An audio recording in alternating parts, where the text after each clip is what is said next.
So I decided to do my health policy analysis presentation on mental health. Mental health, so the mental health topic has become a major topic of interest over the last couple of years compared to the past where mental health really was never discussed. We have discussed it after multiple mass shootings have occurred, and with an increase in mass shootings, there have been a lot of political discussions about addressing the mental health crisis in the United States. Most recently, the coronavirus pandemic also added to the concern for increased mental disorders and hospitalizations for such disorders. Hospitals have recently had a major influx of psychiatric patients. With the recent coronavirus pandemic, there has been an increase in mental health disorders, especially in adolescents and young adults. During the coronavirus pandemic, isolation was promoted in order to decrease the number of cases of coronavirus. Isolation may have been beneficial to decreasing the infections of coronavirus, but it did have a negative impact on individuals' mental health, such as increased cases of depression and, unfortunately, if it goes untreated for too long, a lot of suicidal ideation occurring. So mental health disorders. Commonly seen psychiatric disorders are bipolar, schizophrenia, depression, and anxiety.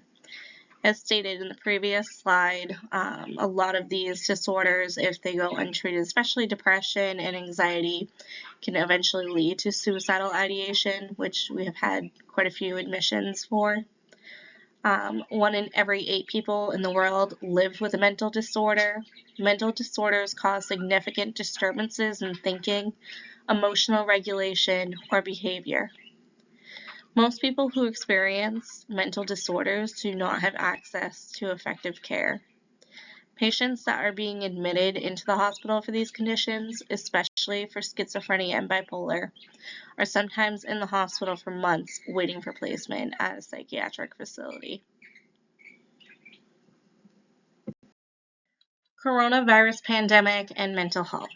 So many patients feared going into a medical setting during the coronavirus pandemic because of the risk of infection, which in turn caused a lack of care in chronic diseases and worsening of health.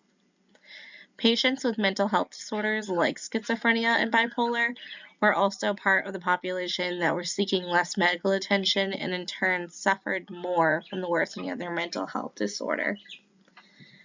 Schizophrenic and bipolar patients require frequent and close monitoring to ensure that they are properly following their medication regimen. Coronavirus pandemic and mental health continued. It is essential for these patients to follow their medication regimen to be able to function and control their behaviors, paranoia, or hallucinations. Without this close monitoring, which was a problem during the coronavirus pandemic, some of these patients required hospitalization for their safety and others' safety due to their delusions related to mental disorder. So the dilemma. The influx of psychiatric patients requiring inpatient beds has overwhelmed the hospitals, and this causes the problem of patients being admitted for far too long in a hospital, which can worsen both their physical and mental health, as well as being a large expense for the healthcare system. We are experiencing a problem currently that there are not enough psychiatric facilities to put these patients in to continue their care. So they end up waiting in the hospital for up to a month or two just to get that placement when a bed finally opens up. During that time, these patients can be exposed to the coronavirus or C. diff as examples, which can further their admission as they now need to be medically cleared before they are placed somewhere. They also are at risk of being placed in restraints.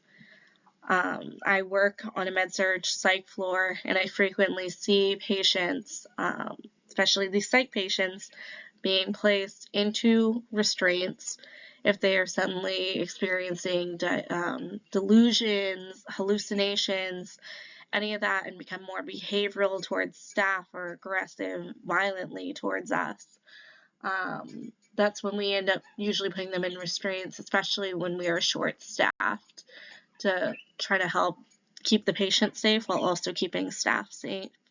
But at the same time, by doing this, we are having a further negative impact on their mental well-being.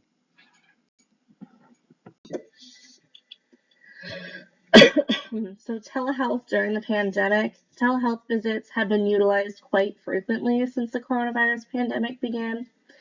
Telehealth allowed patients to be able to stay home during the pandemic and still be able to discuss their health with a provider over the phone or a computer. The downfall to telehealth is the risk of no internet connection, especially in rural areas, and the lack of the in-person physicals to fully assess the patient. I know based on one study, they did look into the patient's reviews of telehealth. A lot of people do find telehealth helpful, especially for just quick questions for the doctor, but it's difficult, and a lot of people had complaints about not having that in person or that connection, physical connection with the provider there to really fully assess them. And it's hard too, because I feel like to get a full assessment sometimes is necessary, even for these psych patients, to get a full understanding of what is going on and what they really need. So the solution, a possible solution to the problems of telehealth and help decrease the number of patients overwhelming the hospitals would be the use of safety net providers who utilize mobile health. Safety net providers are healthcare providers who organize and provide care and different services to patients who are uninsured, on Medicaid, and other vulnerable populations such as psychiatric patients. So with the risk of vulnerable populations, especially those who live in rural areas, we could use these safety net providers to provide care to these psychiatric patients to ensure that they're receiving the care that they need. Mobile health has been shown to be beneficial with patients, especially when it comes to mental health. A study was conducted in Greece that investigated the use of mobile mental health units. So the mobile mental health units were used to address the vulnerable psychiatric population who lived in rural areas and were unable to receive care at medical facilities or did not have the financial means to afford a private practitioner. And a lot of these people were spread out, especially in Greece, we're talking different islands, and they really had no way to go and see a provider. So results from the study, the mobile unit examined around 3,400 patients and discovered that more than half of the patients suffered from depression or anxiety disorder. This study found that with the use of the mobile mental health units, there was an improvement in mental health care within the vulnerable populations, and the providers were also able to diagnose and treat new cases of bipolar, schizophrenia, depression, and anxiety. So for my conclusion, it is evident that the study that was conducted in Greece on the mobile health units was beneficial to the population living in rural areas, and it helped diagnose and address new cases of depression, bipolar, and schizophrenia. We could definitely address our current mental health crisis in a similar way by implementing mobile health units through a healthcare policy for mental health.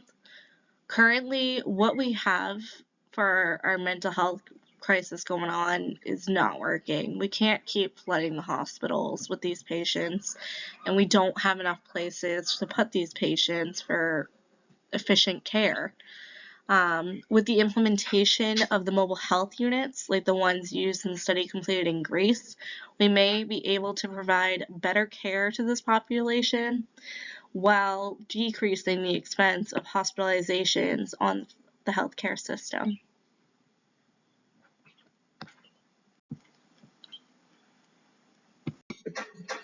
Here are my references, and thank you for listening.